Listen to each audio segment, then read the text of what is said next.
l'une d'elles.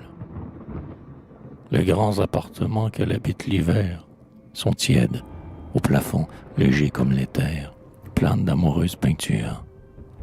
Nul bruit. Partout les voix, les pas sont assoupis, par la laine opulente et molle des tapis, et l'ample velours des tentures.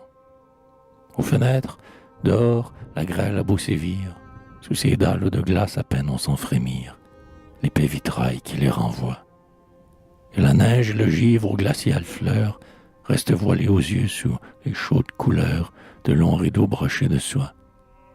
Là, dans de vieux tableaux, le ciel vénitien prête au soleil de France un effluve du sien, et sur la haute cheminée, dans des vases ravis en graisse à des autels, des lys renouvelés qu'on dirait immortels ne font qu'un printemps de l'année.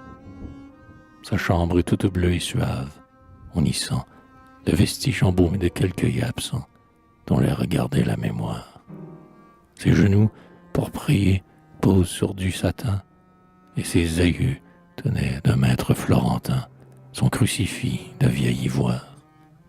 Elle peut, lasse enfin des salons somptueux, goûter de son boudoir le jour voluptueux où sommeille un vague mystère.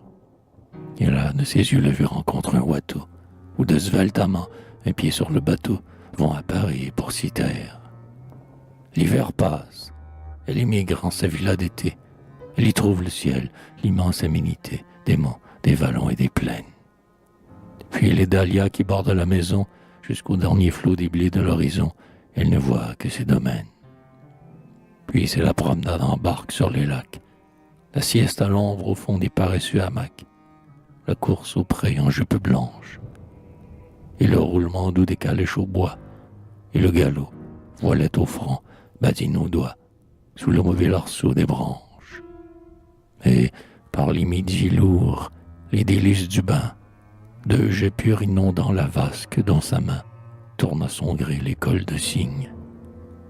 Et le charme du frais, suave abattement, où, rêveuse, elle voit sous l'eau, presque en dormant, de son beau corps trembler les lignes. Ainsi coulent ses jours, pareils aux jours heureux, mais un secret fardeau s'appesantit sur eux, ils ne sont pas dignes d'envie. On lit dans son regard fiévreux ou somnolent, dans son rare sourire et dans son geste lent, le dégoût amer de la vie. Oh, quelle âme entendra sa pauvre âme crier, quel sauveur magnanime et beau, quel chevalier doit survenir à l'improviste, et l'enlever en croupe et l'emporter là-bas, sous un chaume enfoui dans l'herbe et les lilas, loin, bien loin de ce luxe triste. Personne. Elle dédaigne un criminel espoir et se plaît à languir, en proie à son devoir, morte sous ses parures neuves. Elle n'a pas d'amour, l'honneur le lui défend. Misérablement riche, elle n'a pas d'enfant. Elle est plus seule que les veuves.